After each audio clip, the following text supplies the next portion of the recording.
देश के प्रधानमंत्री नरेंद्र मोदी ने सोमवार को भोपाल में जब से एक रैली में यह कहा कि भारत में यूनिफॉर्म सिविल कोड यानी कि एक समान नागरिक संहिता को लागू करना जरूरी हो गया है, तब से पूरे देश में हाहाकार मचा हुआ है।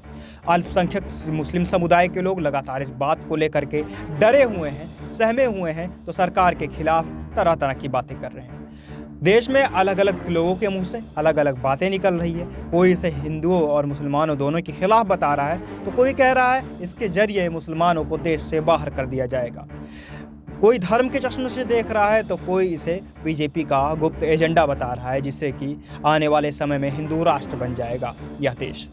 इन सब के साथ ही लगातार कई मुंह से कई तरह की बातें सुनने को मिल रही हैं। इससे देश के युवाओं के साथ ही अल्पसंख्यक समुदाय में विशेष करके कंफ्यूजन बना हुआ है और इस बात में द्वंद्व है कि आखिर ये यूनिफॉर्म सिविल कोड यानी कि समान नागरिक संहिता कौन सी बला का नाम है। आज हम आपको बताएंगे इसी बारे में कि आखिर यह नियम क्या है यह यूनिफॉर्म सिविल कोड यानी कि समान नागरिक संहिता और इसकी उत्पत्ति कैसे हुई, साथ ही इसके अंदर क्या वो सारी चीज़ें हैं जिसको लेकर सरकार के अलावा मीडिया और चारों तरफ हो हल्ला मचा हुआ है, हंगामा मचा हुआ है। दरअसल यूनिफॉर्म सिविल कोड की शुरुआत कोई नई नहीं है, यह संविधान में पहले से ही लिखा हुआ है और संविधान के तहत ही यह एक कार्रवाई है। दरअसल कानूनी विशेषज्ञ इस पर इस बात में बटे हुए हैं कि क्या किसी राज्य के पास समान नागरिक संहिता लाने की शक्ति है। कुछ विशेषज्ञों का कहना है चूंकि विवाह, तलाक, विरासत और संपत्ति के अधिकार संविधान के समवर्ती सूची के अंदर आते हैं, जो कि 52 विषयों की सूची है। इस 52 विषय में इंसान के या संस्थाओं के रोजमर्रा की जिंदगी से लेकर के हर एक विशेष परिस्थिति के बारे में सूचित किया गया है, जिन पर केंद्र और राज्य दोनों अलग अलग कानून बना सकते हैं। राज्य सरकारों के पास इसे लागू करने की शक्ति है या नहीं है, या आगे आपको सब कुछ स्पष्ट रूप से बताएंगे। दरअसल यूनिफॉर्म सिविल कोड यानी कि समान नागरिक संहिता पूरे देश के लिए एक कानून सुनिश्चित करता है, यानी कि पूरे देश के हर एक नागरिक के लिए एक समान कानून, फिर चाहे उसका धर्म कोई भी हो, उसका मजहब कोई भी हो, उसके जाति कोई भी हो या उसका लिंग कोई भी हो। इन सभी के साथ ही जो सभी धार्मिक और आदिवासी समुदाय पर उनके व्यक्तिगत फैसलों जैसे कि संपत्ति, विवाह, विरासत और गोद लेने आदि से संबंधित होगा। इसका मतलब यह है कि जिस तरह से हिंदुओं के विवाह के लिए एक अलग से हिंदू मैरिज एक्ट है यानी कि हिंदू विवाह अधिनियम है, जिसको 1955 में लागू किया गया था, हिंदू उत्तराधिकार अधिनियम 1956 में और मुस्लिम व्यक्तिगत कानून आवेदन अधिनियम यानी कि 1937 में लागू किया गया था। इन सभी के व्यक्तिगत कानूनी तकनीक रूप से भंग हो जाएंगे, यानी कि ये सारे के सारे एक्ट खत्म हो जाएंगे और देश में केवल एक ही एक्ट चलेगा और उसे ही कहेंगे यूनिफॉर्म सिविल कोड यानी कि एक समान नागरिक संहिता। वैसे इस नागरिक संहिता को समझने से पहले हमें अनुच्छेद 44 को अच्छी तरह से समझना होगा। अनुच्छेद 44 ही इस समान नागरिक संहिता को सुरक्षा प्रदान करता है। दरअसल भारतीय संविधान के अनुच्छेद 44 के मुताबिक राज्य भारत के पूरे क्षेत्र में नागरिकों के लिए एक समान नागरिक को सुरक्षित करने का प्रयास करता है, यानी संविधान सरकार को सभी समुदायों को उन मामले पर एक साथ लाने का निर्देश दे रहा है जो वर्तमान में उसके व्यक्तिगत कानूनों द्वारा शासित है। यानी संविधान सरकार को सभी समुदाय के उन मामलों पर एक साथ करने का निर्देश दे रहा है जो वर्तमान में अलग अलग समुदाय या संप्रदायों के लिए अलग अलग है। हालांकि यह राज्य की नीति के अनुसार एक सिद्धांत है, इसका अर्थ यह नहीं है कि इसे कभी भी और किसी भी वक्त लागू कर दिया जाना चाहिए।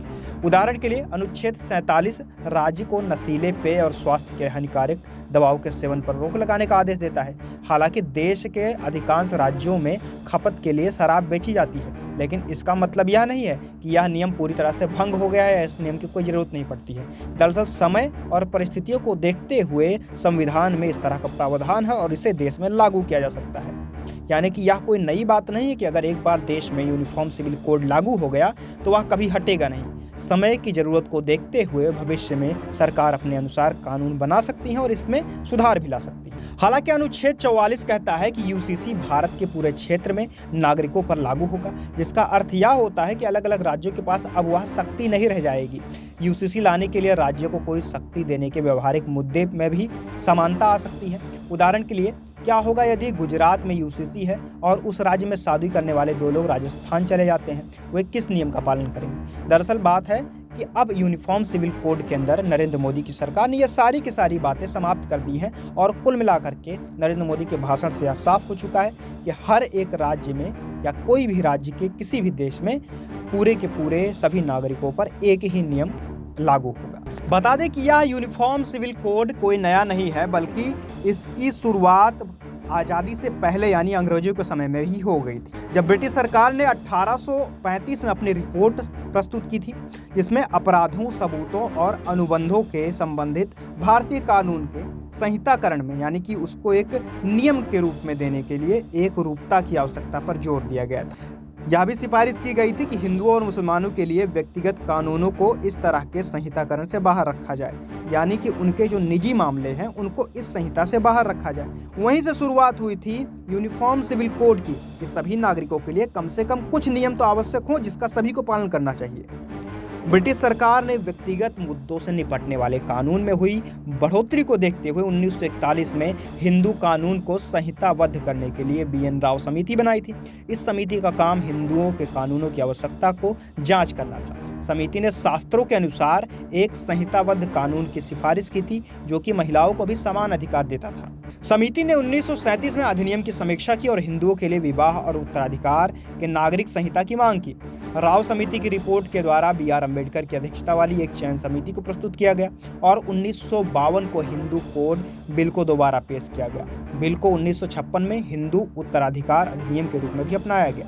अब इसी नियम को आगे बढ़ा करके पूरे देश की आबादी, विवाह और तरह तरह के विभिन्न मुद्दों को ध्यान में रखते हुए मोदी सरकार यूनिफॉर्म सिविल कोड की सिफारिश कर रहा है। और इस सिविल कोड का मतलब एक ही होगा कि पूरे देश में अलग अलग तरह के नियमों को यानी कि अलग अलग राज्यों या अलग अलग धर्मों के लोगों को एक समान नियम में एक साथ रखना। जाहिर तौर पर इसको लेकर के कई सारे विवाद भी हैं, कई जाति संप्रदाय के लोगों की अलग अलग मान्यताएं हैं, लेकिन इन सभी को साथ में रखते हुए यूनिफॉर्म सिविल कोड के लिए अब बात हो रही है और कवायद चल रही है। फिलहाल इस बारे में आपका क्या मानना है, हमें ज़रूर बताएं।